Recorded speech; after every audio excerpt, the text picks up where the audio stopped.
औज़ुबिल्लाहि मिनश्शैतानिर्रजीम बिस्मिल्लाहिर्रहमानिर्रहीम। Dear students, आज हम पढ़ेंगे इंटरनेट हो एंड होम नेटवर्किंग क्या होती है। पिछले 3 लेक्चर्स में हमने डाटा कम्युनिकेशन के बारे में जाना, ओएसआई मॉडल के बारे में जाना और टीसीपी आईपी कैसे काम करता है, मुख्तलिफ एड्रेसिंग टीसीपी आईपी के लेयर्स पे कैसे होती है वो हमने देखा। तो इस स्लाइड में आज हम देखेंगे डाटा कम्युनिकेशन नेटवर्क कैसे काम करता है। ये हमने लेक्चर नंबर 1 में भी कवर किया था, लेकिन यहाँ पे थोड़ा सा रिवाइज हो जाएगा इस प्रेजेंटेशन इस लेक्चर के हवाले से, और फिर इंटरनेट और वर्ल्ड वेब को देखेंगे और फिर होम नेटवर्किंग कैसे की जाती है। डाटा कम्युनिकेशन नेटवर्क क्या है? बेसिकली डाटा कम्युनिकेशन नेटवर्क में 5 कंपोनेंट्स शामिल हैं, जिनमें से एक सेंडर है, जिसमें से एक सेंडर है, एक रिसीवर है, एक ट्रांसमिशन मीडियम है, एक जिसको हम डेटा कहते हैं और एक को हम प्रोटोकॉल कहते हैं। अब यहाँ पे जो डायग्राम दी गई है, यहाँ पे बेसिकली एक कम्युनिकेशन मॉडल शो किया गया है कि सेंडर से रिसीवर तक कम्युनिकेशन कैसे अकर होती है। यहाँ पे आप देख सकते हैं एक सोर्स सिस्टम है, यहाँ पे इनपुट डिवाइस, उसमें एक हार्डवेयर ट्रांसमीटर लगा हुआ है। रिसीवर सिस्टम में एक आउटपुट डिवाइस है, उसमें रिसीवर लगा हुआ है। बीच में क्या है? ट्रांसमिशन मीडियम है। तो जब सेंडर से डेटा ट्रांसमीटर के पास जाता है, ट्रांसमीटर से यहाँ तक के डेटा जो है, input information, message, M for message, message आपने इनपुट किया, इनपुट डेटा जी, और सिग्नल, मैसेज जो है वो ट्रांसमीटर के पास गया और ट्रांसमीटर ने उसको क्या किया? ट्रांसमिशन मीडियम पर मुंतकिल कर दिया। फिर वो डेस्टिनेशन सिस्टम के पास पहुंचता है, रिसीवर उसको कलेक्ट करता है और उसको दोबारा जो है डिजिटल फॉर्म में कन्वर्ट करता है और मॉनिटर पर डिस्प्ले करता है। तो क्या है कि input data message, message transmitter, यहाँ पे जो डेटा है डिजिटल फॉर्म में है, ट्रांसमीटर उसको कन्वर्ट करता है, ट्रांसमिट करता है ट्रांसमिशन मीडियम पे, ट्रांसमिशन मीडियम पे जो डेटा होता है एनालॉग फॉर्म में, ये हमारा इलेक्ट्रिकल चार्जेस की फॉर्म में होता है। फिर रिसीवर उसको रिसीव करता है और आउटपुट डिवाइस की तरफ भेजता है। तो यहाँ पे जो डेस्टिनेशन सिस्टम में डेटा होगा डिजिटल फॉर्म में होगा, आउटपुट डिवाइस उसको क्या करेगी? डिस्प्ले करेगी। सो यहाँ पर आप देखें तो sender, receiver, transmission medium, message, और जो पूरी की पूरी डेटा कम्युनिकेशन को चलाती है और उसको हम कहते हैं protocol. Protocol is used to govern the data communication from sender to receiver. अब डेटा कम्युनिकेशन नेटवर्क में कुछ टास्क्स हैं जो परफॉर्म होते हैं। सबसे पहले एक टास्क है जिसको हम कहते हैं डेटा इनकोडिंग। इनकोडिंग क्या है? The process of transforming input data और signals into signals that can be transmitted. मतलब डेटा को ऐसी फॉर्म में मुंतकिल करना जो कि ट्रांसमिशन मीडियम पर जो है प्लेस की जा सके। ऐसा डेटा उसको ऐसी हालत में मुंतकिल करना, ऐसी हालत में उसको कन्वर्ट करना जो कि ट्रांसमिशन मीडियम पर डाला जा सके। इसको डेटा इनकोडिंग की जाती है। डेटा इनकोडिंग होती है सेंडर साइड पर और डेटा डिकोडिंग होती है रिसीवर साइड पर। फिर सिग्नल जनरेशन क्या है? Generating appropriate electromagnetic signals to be transmitted over a transmission medium. अब हमारे पास सिग्नल जनरेशन है, हमारे पास इलेक्ट्रोमैग्नेटिक सिग्नल्स हैं। दो तरह की मीडियम है, एक एयर मीडियम है और एक हमारे पास केबल मीडियम है। तो केबल मीडियम में डेटा हमारे पास जो सफ़र करता है, ट्रैवल करता है, in the form of electrical pulses होता है, इलेक्ट्रिकल करंट होता है। जबकि जो एयर मीडियम है, जिसको हम अनगाइडेड मीडिया कहते हैं, उसमें इलेक्ट्रोमैग्नेटिक सिग्नल्स होते हैं जो कि ट्रैवल करते हैं इन द एयर। सिंक्रोनाइजेशन क्या है? कि timing of signals between the transmitter and receiver. When a signal begins and when it ends during of each duration of each signal, के आपने सिग्नल किस वक्त स्टार्ट होगा और किस वक्त ख़त्म होगा, मतलब सेंडर ने जब डेटा भेजना है तो किस वक्त भेजना है, रिसीवर ने रिसीव करना है तो किस वक्त रिसीव करना है, तो डेटा की ड्यूरेशन जो है वो, उसकी जो लाइफ टाइम है वो कितनी है, कितनी देर में रिसीवर तक ये डेटा। तो मतलब ये सिंक्रोनाइजेशन से मुराद ये है कि सेंडर और रिसीवर जो आपस में सिंक्रोनाइज होंगे, जब सिंक्रोनाइज होंगे तो हमें यह पता चल जाएगा कि डेटा किस वक्त जाना शुरू हुआ और किस वक्त रिसीव होना शुरू हुआ और कितनी देर में मुकम्मल तौर पर रिसीव हो गया। एरर डिटेक्शन एंड करेक्शन क्या है? Ensuring data transmission errors are detected and corrected. Data error detection correction data link layer पर परफॉर्म होती है। डेटा लिंक लेयर पर क्या है कि आप जब फिजिकल लेयर से डेटा लिंक लेयर की तरफ भेजते हैं तो साथ एक्स्ट्रा बिट्स लगा देते हैं। एक्स्ट्रा बिट्स किस लिए इस्तेमाल होते हैं? वो एरर डिटेक्शन एंड करेक्शन के लिए यूज किए जाते हैं। तो सेंडर जब डेटा भेजता है तो एक्स्ट्रा बिट्स लगा देता है डेटा लिंक लेयर पर, कोई पैरिटी चेक्स लगा देता है या पैरिटी बिट लगा देता है, तो रिसीवर की साइड पर वो data on the basis of those bits check किया जाता है कि एक्यूरेटली हमें रिसीव हुआ है या नहीं हुआ। तो ये भी यहाँ पर होता है। फिर है फ्लो कंट्रोल कि ensuring that the source that's not overwhelm the destination by sending data faster than the receiver can handle. अब रिसीवर की जो डेटा हैंडलिंग कैपेसिटी है, सेंडर उतना डेटा भेजे जो कि रिसीवर हैंडल कर सके या इजीली रिसीव कर सके, ना कि उसकी कैपेसिटी से बढ़कर डेटा उसको भेज दे जो कि वो रिसीव या हैंडल या मैनेज ना कर सके। इसको हम कहते हैं फ्लो कंट्रोल। फिर है मल्टीप्लेक्सिंग के एक सिंगल मल्टीपल लाइंस पर आप डेटा भेजते हैं, वो आगे एक शेयर्ड मीडियम पर मुंतकिल हो जाता है। सिमिलरली रिसीवर के एंड पर वो शेयर मीडियम से फिर दोबारा से मल्टीपल लाइन पर मुंतकिल होता है। इसको कहते हैं multiplexing technique used to make more efficient use of transmission facility. This technique is used at different level of communication. फिर हमारे पास है addressing indicating the identity of the intended destination. हमने यूज़ किया हुआ है मैक एड्रेसेस वगैरह, हमने use किया है। हर सिस्टम का, हर नोड का अपना एक मैक एड्रेस होता है जिसकी बेस पर उसकी जो डेस्टिनेशन या सोर्स और डेस्टिनेशन की क्या होती है, पहचान होती है कि ये सोर्स है और ये डेस्टिनेशन है। डेटा को फिजिकली पहुंचाने के लिए हम लोग फिजिकल एड्रेसेस यूज़ करते हैं, और इस तरह हमारे पास दूसरी टाइप की जो एड्रेसिंग है वो लॉजिकल एड्रेसिंग है, जिसको हम आईपी एड्रेसिंग भी कहते हैं। राउटिंग क्या है कि selecting appropriate paths for data being transmitted. किस राउट पे, किस रास्ते पे आपने डेटा को ट्रांसमिट करना है, तो नेटवर्क लेयर ये काम करती है कि वो शॉर्टेस्ट पाथ फाइंड करती है, अडॉप्ट करती है सेंडर टू रिसीवर, डेटा को सेंडर से रिसीवर तक भेजने के लिए। मैसेज फॉर्मेटिंग क्या है? Conforming to the appropriate format of the message to be exchanged. Presentation layer का काम है ऐसी एप्रोप्रिएट फॉर्म में उसको कन्वर्ट करना, ताकि वो क्योंकि हमारे पास जो नेटवर्क्स हैं, वो जो सिस्टम्स हैं, कंप्यूटर्स हैं, वो हेट्रोजीनियस नेचर के सिस्टम्स हैं, ये नोड्स हैं। तो हर नोड हर तरह का डेटा एक्सेप्ट नहीं करेगा, सेम तरह का डेटा एक्सेप्ट नहीं करेगा, सेम तरह की फॉर्मेटिंग एक्सेप्ट नहीं करेगा। उसको क्या करना है, ऐसे फॉर्मेट में लेकर आना है कि हेट्रोजीनियस सिस्टम जो है उसको, या हेट्रोजीनियस नेटवर्क में वो क्या हो सके, इजीली अंडरस्टैंडेबल हो।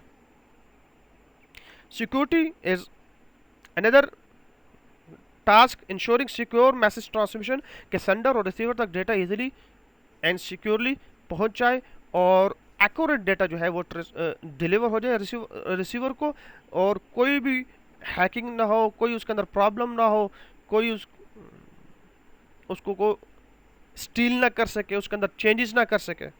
तो सिक्योरली जो है data from sender to receiver जो है वो ट्रांसमिट हो जाए। फिर इसके बाद क्या है, सिस्टम मैनेजमेंट है, configuring the system, monitoring its status, reacting to failures and overloads and planning for future growth. कि आप जब नेटवर्क डाटा कम्युनिकेशन नेटवर्क बना लेते हैं तो उनको आपने कन्फिगरेशन भी करनी है, उसको हर वक्त आपने मॉनिटर भी करना है, उसको जो है कोई अगर प्रॉब्लम आती है उसको ट्रबल शूट भी करना है, वगैरह वगैरह वगैरह, ये सारे सिस्टम मैनेजमेंट के अंदर आ जाते हैं। फिर डेटा कम्युनिकेशन नेटवर्क में हम देखते हैं communication media. A communication network is a collection of devices connected by some communication media। अच्छा, कम्युनिकेशन मीडिया से कनेक्ट होते हैं तमाम तरह नेटवर्क डिवाइसेस जो हैं। तो हमारे पास नेटवर्क डिवाइसेस यहाँ पे दी गई है, मेन फ्रेम है, मिनी कंप्यूटर है, गेटवेज है, स्विचेस है, राउटर है, ये तमाम के तमाम सेलफोन्स वगैरह हो गए, ये नेटवर्क डिवाइसेस हैं। जबकि here you can see the network media, जिसमें हम गाइडेड मीडिया और अनगाइडेड मीडिया देखते हैं। ट्विस्टेड पेयर है, कोएक्सियल केबल्स है, लाइन ऑफ साइट ट्रांसमिशन है, लेजर इंफ्रारेड है, माइक्रोवेव है, फाइबर ऑप्टिक केबल्स है, सैटेलाइट लिंक्स है। यह हमारे पास क्या है, कम्युनिकेशन मीडिया कहलाते हैं। नेटवर्क का स्ट्रक्चर हमारे पास किस तरह है, हमने जैसे लेक्चर 1 में भी देखा था, दो तरह का स्ट्रक्चर हमारे सामने होता है। एक हम पॉइंट टू पॉइंट नेटवर्क कहते हैं, दूसरे को हम ब्रॉडकास्ट नेटवर्क कहते हैं। पॉइंट टू पॉइंट नेटवर्क में क्या है कि इस communication line connects a pair of nodes, एक नोड है दूसरे नोड के साथ डायरेक्टली कनेक्ट है वाया कम्युनिकेशन मीडिया, केबल के जरिए से। Packet or message is transmitted from one node to another, intermediate nodes and journal receive and store entire packet and then forward to the next node. This process is called store and forward or pack switched। क्या है जी, एक node दूसरे node के साथ directly connect है और point two point communication हो रही है। इंटरमीडिएट नोड्स जो होते हैं वो क्या करते हैं, अपने साथ डेटा को स्टोर करते हैं और आगे फॉरवर्ड करते हैं ताकि वो डेस्टिनेशन तक पहुंच जाए। ये पॉइंट टू पॉइंट नेटवर्क कहलाता है, जिसकी एग्जांपल में आपके पास स्टार टोपोलॉजी में ये पॉइंट टू पॉइंट कम्युनिकेशन होती है, रिंग में होती है, ट्री में होती है, वगैरह वगैरह।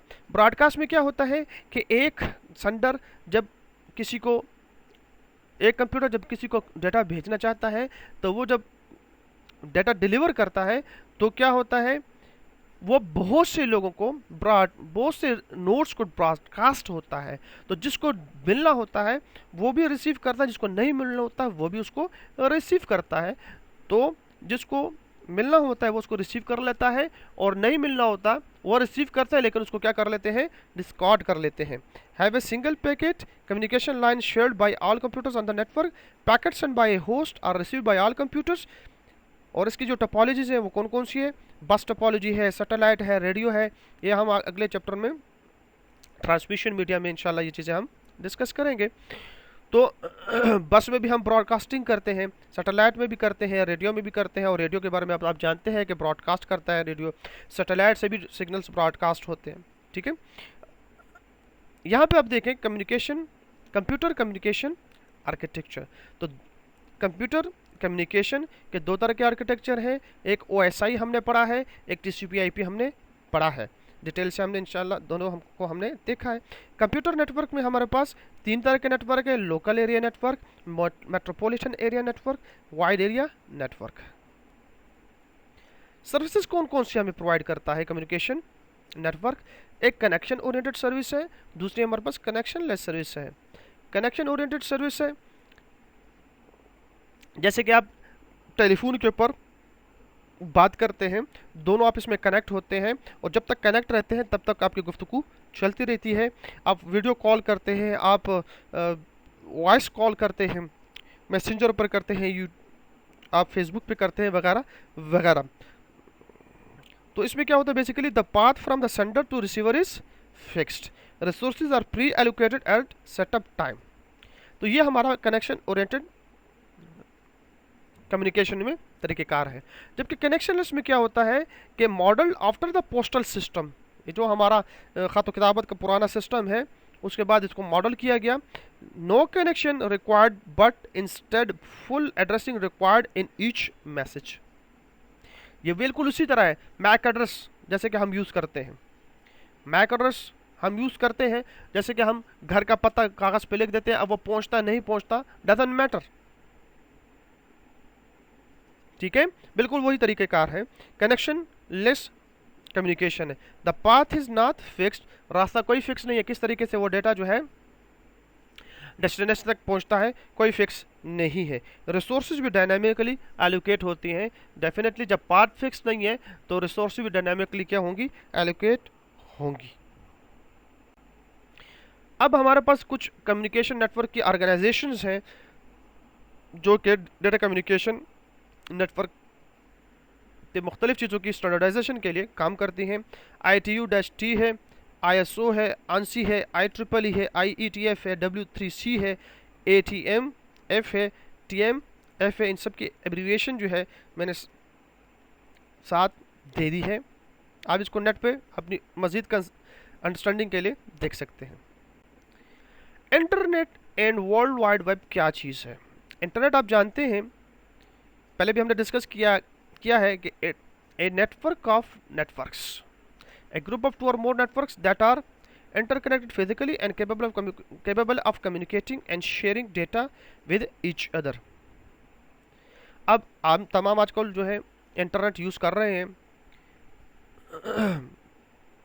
तमाम मोबाइल पे हम मोबाइल डाटा यूज़ कर रहे हैं, कंप्यूटर पे हम DSL के ज़रिए से कनेक्टेड हैं, इवन हम स्मार्ट टीवी यूज़ कर रहे हैं, वगैरह वगैरह वगैरह वगैरह हम यूज़ कर रहे हैं। तो बेसिकली हम दुनिया के साथ वर्चुअली कनेक्ट हो जाते हैं, जिसे हम कहते हैं ग्लोबल विलेज। तो ग्लोबल विलेज हम किस वजह से कहते हैं? It is because of the internet.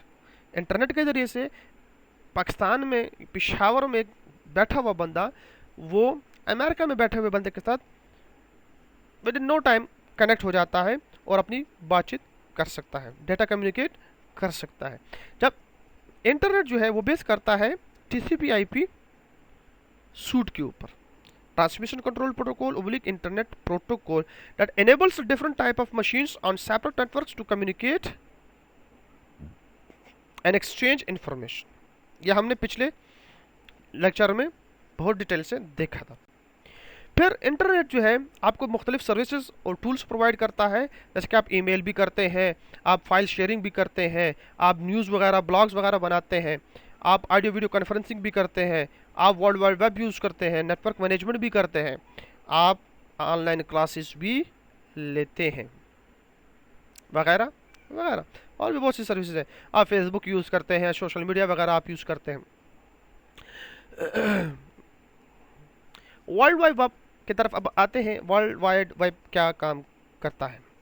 Way to provide and access information resources on the internet using web browser and web server. World wide web basically आपको क्या करता है? इंफॉर्मेशन को एक्सेस देता है, रिसोर्सेज को एक्सेस देता है, वो जो कि इंटरनेट पर मौजूद होती है। तो बेसिकली आप वर्ल्ड वाइड वेब के लिए आप यूज़ करते हैं web browser, web server, HTML, HTTP, multimedia वगैरह। मल्टीमीडिया में लिंक्स आ जाते हैं, ईमेल एड्रेसेस आ जाते हैं, साउंड्स, इमेजेस वगैरह आ जाते हैं। Internet and web is not the same thing. Web uses internet to pass over the information. This is very important note, have to be considered. तो अब हम इनको अलग अलग से देख लेते हैं कि वर्ल्ड वाइड वेब में ये चीज़ें क्या काम करती हैं। सबसे पहले हम देखते हैं वेब ब्राउज़र। हम तमाम लोग जानते हैं वेब ब्राउज़र हम यूज़ करते हैं। इंटरनेट एक्सप्लोरर हो गया, गूगल क्रोम हो गया, फायरफॉक्स हो गया, ओपरा हो गया, वगैरह वगैरह हमारे पास ब्राउज़र्स हैं। तो बेसिकली ये ब्राउज़र्स क्या काम करते हैं? ये एक सॉफ्टवेयर है, एप्लीकेशन सॉफ्टवेयर है, जो कि आपके पीसी में या आपके लैपटॉप में इंस्टॉल होता है या एंड्रॉयड मोबाइल में इंस्टॉल होता है। To access the web you need a web browser such as Netscape, Navigator, Microsoft Internet Explorer और मोजिला फायरफॉक्स वगैरह वगैरह। The browser acts an interface between the user and the internet.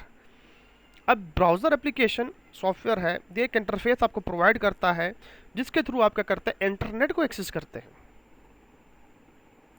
Browser contacts a web server and sends a request for information. Browser क्या करता है? Web server के साथ contact करता है। वेब सर्वर को अगली स्लाइड में हम देखते हैं वो क्या काम करता है।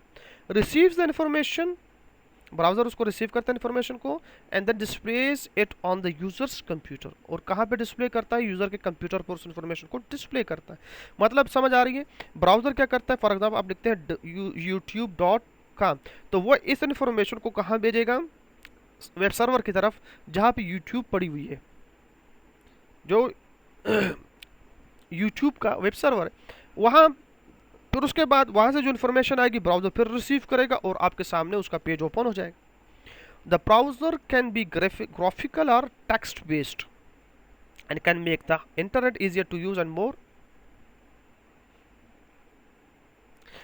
ग्राफिकल भी हो सकता है, टेक्स्ट बेस्ड भी हो सकता है। वेबसाइट और वेब पेजेस में क्या फ़र्क है?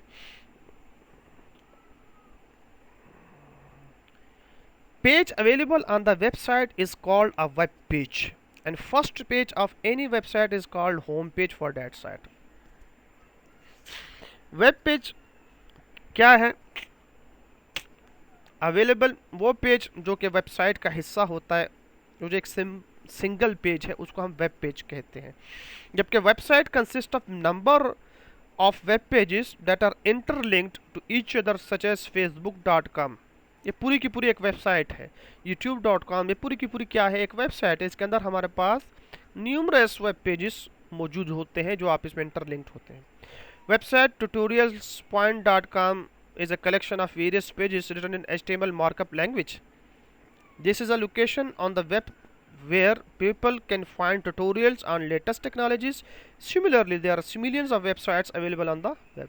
ये tutorials.com एक मशहूर वेबसाइट है जिस पे आपको लेक्चर्स थ्योरेटिकल फॉर्म में मिल जाते हैं, हर सब्जेक्ट के लेक्चर्स मिल जाते हैं और वो तमाम आप इसमें इंटरलिंक्ड होते हैं। Basically HTML hyper text markup language में वो पेज जो होते हैं डेवलप किए गए होते हैं।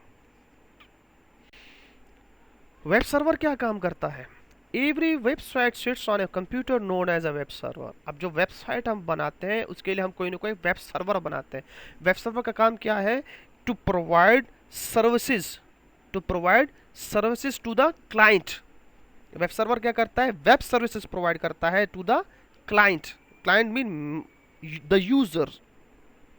वेब सर्वर में क्या पड़ी होती है? पूरी की पूरी वेबसाइट पड़ी होती है। द सर्विस, ये सर्वर इंटरनेट से मुकम्मल तौर पर कनेक्ट होता है। इस सर्वर का अपना एक यूनिक एड्रेस होता है जिसको हम आईपी एड्रेस कहते हैं, also known as HTTP server और HTTP डीमन। तो इसको हम HTTP server hyper text transfer protocol server भी कह सकते हैं। ये क्या करता है? Listens for HTTP requests from the web browser. Web browser जो उसको HTTP रिक्वेस्ट भेजता है उसको लिसन करता है। Serves those request by using HTTP protocol. अब वेब ब्राउज़र आप यूज़ करते हैं तो वेब ब्राउज़र पे जब आप लिखते हैं youtube.com या facebook.com तो बेसिकली एक HTTP रिक्वेस्ट जो होती है वो चली जाती है वेब सर्वर की तरफ। वेब सर्वर क्या करता है? उसको प्रोब करता है और उसके बाद क्या करता है? वापस वेब ब्राउज़र की तरफ इंफॉर्मेशन डिलीवर करता है और HTTP प्रोटोकॉल जो है हाइपर टेक्स्ट ट्रांसफर प्रोटोकॉल के जरिए से वो पेज जो होता है वो आपके वेब ब्राउज़र पर डिस्प्ले हो जाता है। HTTP क्या चीज़ है? It's a protocol basically being used to transfer hyper text documents. कौन सा documents? Hyper text documents that makes the world wide web possible. Base करता है क्लाइंट सर्वर पैराडाइम, जैसे कि हमने पिछली स्लाइड में डिस्कस किया। Convey variety of internet resources, HTML hyper text markup language, documents, text file, graphics, animation and sound. ये आपके सामने क्या करता है? ओपन करता है वेब ब्राउज़र में। HTTP also provides access to the other internet protocols among them। इसके लिए हम अदर प्रोटोकॉल्स को भी एक्सेस करते हैं, जैसे कि FTP है, सिंपल मेल ट्रांसफ़र प्रोटोकॉल है, नेटवर्क न्यूज़ ट्रांसफ़र प्रोटोकॉल वगैरह वगैरह। जी, HTML hyper text markup language ये क्या करती है? मतलब एक मार्कअप लैंग्वेज है जिसके थ्रू आप क्या करते हैं, वेब पेजेस बनाते हैं। इसमें टैग्स होते हैं that are use to define the structure of information on a web page. कौन कौन से टैग हैं, उन टैग्स के ज़रिए से आप बोल्ड कर सकते हैं डेटा को, उनके ज़रिए से हेडिंग्स आप दे सकते हैं, आप इटैलिक कर सकते हैं, इमेजेस उसमें डाल सकते हैं, पैराग्राफ वगैरह के लिए टैगिंग आप कर सकते हैं, ब्रेक्स देने के लिए टैगिंग कर सकते हैं, एंड लिंक्स देने के लिए भी टैगिंग कर सकते हैं। मुख्तलिफ़ किस्म के टैग्स हैं जो कि यूज़ कर सकते हैं, एंड वगैरह वगैरह। तो हाइपर टेक्स्ट मार्कअप लैंग्वेज पूरी की पूरी एक लैंग्वेज है, वेब बेस लैंग्वेज है, जिसके थ्रू आप न्यूमरस वेब पेजेस डेवलप करते हैं। A document that has been prepared using HTML can be viewed using a variety of web browsers such as Netscape। जो भी डॉक्यूमेंट HTML के जरिए से बनाया जाता है वो मुख्तलिफ़ किस्म के वेब ब्राउज़र पर देखा जा सकता है। फिर आपके पास सबसे इम्पोर्टेंट चीज़ है वो क्या है, URL, यूनिफॉर्म रिसोर्स लोकेटर। देखें, आपने देखा होगा इंटरनेट एक्सप्लोरर जब आप ओपन करते हैं तो एक एड्रेस बार आपको सामने नज़र आती है। उस एड्रेस बार में आप लिखते हैं URL, फॉर एग्जांपल www.facebook.com। ये क्या है, एक URL है। एग्जांपल्स यहाँ पे हमने दी हुई है कि type of resource :/domain.address :port/path/file name। Protocol आप देते हैं, डोमेन एड्रेस देते हैं, और फिर वो फाइल या डोमेन एड्रेस तक। यहाँ पे आप देख सकते हैं FTP प्रोटोकॉल अगर एक्सेस किया जा रहा है। यहाँ पे आप जैसे कि एक फ़ाइल को सर्च करते हैं कंप्यूटर में, ये भी एक URL है। news:hand.protocol.http। यह देखें www.postech.ac.kr/index.html।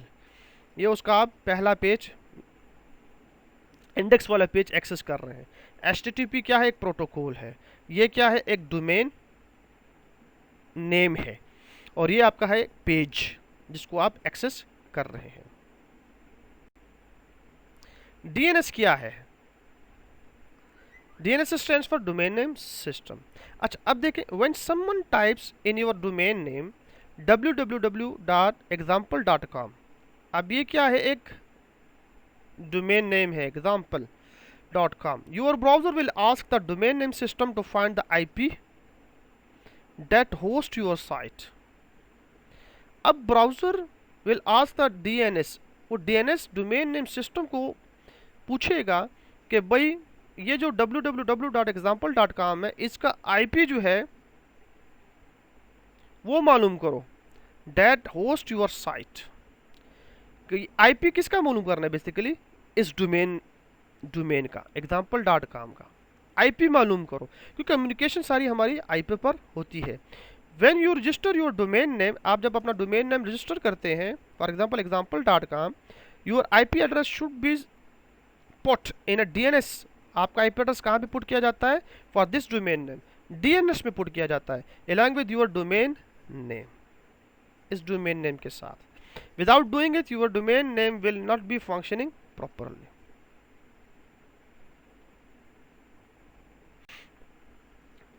अच्छा, वर्ल्ड वाइड वेब ऑपरेशंस क्या है, कौन कौन से ऑपरेशंस इसमें परफॉर्म होते हैं, आप कैसे करते हैं। देखें, तरीक़ेकार क्या है, आप URL लिखते हैं एड्रेस बार में, browser request a domain name server for the IP address corresponding to this domain name. ठीक है, फिर स्टेप क्या है, आफ्टर रिसीविंग IP एड्रेस, जब इस डोमेन नेम के लिए IP एड्रेस मिल जाता है, browser sends the request for web page to the web server using a HTTP protocol. तो HTTP प्रोटोकॉल के ज़रिए से ब्राउज़र क्या करता है, रिक्वेस्ट भेजता है वेब पेज की वेब सर्वर को, which specifies the way the browser and web server communicates। The web server receives requests using HTTP protocol and checks its search for the requested web page। जो page आप उस web server में open करना चाहते हैं via HTTP protocol request, web server उसको क्या करता है, रिसीव करता है और प्रोब करता है कौन सा पेज एक्सेस करना चाहते हैं उस वेब सर्वर पर। If found returns it back to the web browser, अगर उसको मिल जाता है तो वो वेब ब्राउज़र को रिक्वेस्ट वापस सेंड करता है and close the HTTP connection, और HTTP कनेक्शन को क्लोज करता है. Now the web browser receive the web page, it interprets it and display the content of web page in web browser's window. ये क्या है? ये आपका वर्ल्ड वाइड वेब है, ये इस तरह से काम करता है. वर्ल्ड वाइड वेब ऑपरेशन की एक डायग्राम मैंने यहाँ पे दी है. ये देखें, वेब ब्राउज़र है, क्लाइंट है, रिक्वेस्ट फॉर वेब पेज है, रिक्वेस्ट इंटरनेट के पास जाती है, इंटरनेट उसको वेब सर्वर के पास भेजता है, वेब सर्वर उसको फाइंड करता है, फिर इंटरनेट को देता है, और फिर वो जो है ब्राउज़र के ऊपर क्या होती है? डिस्प्ले होती है. होम नेटवर्किंग क्या है? The collection of technologies and services that make it possible to connect PC, network devices, appliances, security equipments. ये होम नेटवर्क, इसमें घर के अंदर आप पीसीस को कनेक्ट करते हैं, कोई नेटवर्क डिवाइसेस को कनेक्ट करते हैं, अपने एसी को कनेक्ट करते हैं, अपनी फ्रिज को कनेक्ट करते हैं, अवन को कनेक्ट करते हैं, ठीक है, ये ब्लूटूथ के जरिए से दो मोबाइल्स को कनेक्ट करते हैं, वगैरह वगैरह. इस सारी की सारी होम नेटवर्किंग में आ जाती हैं. हम टेक्नोलॉजीज़, ये होम नेटवर्किंग के लिए टेक्नोलॉजीज़ कौन कौन हमें प्रोवाइड कर रहा है? तो PTCL हम जानते हैं, पाकिस्तान में पाकिस्तान टेलीकम्युनिकेशन लिमिटेड है, वो हमें DSL प्रोवाइड कर रही है, और उसके थ्रू हम क्या करते हैं?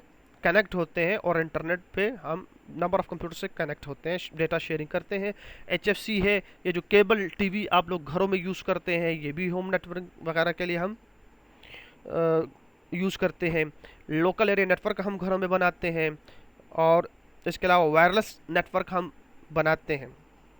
तो रोल ऑफ होम नेटवर्किंग क्या है? कि हम डेटा शेयरिंग करते हैं,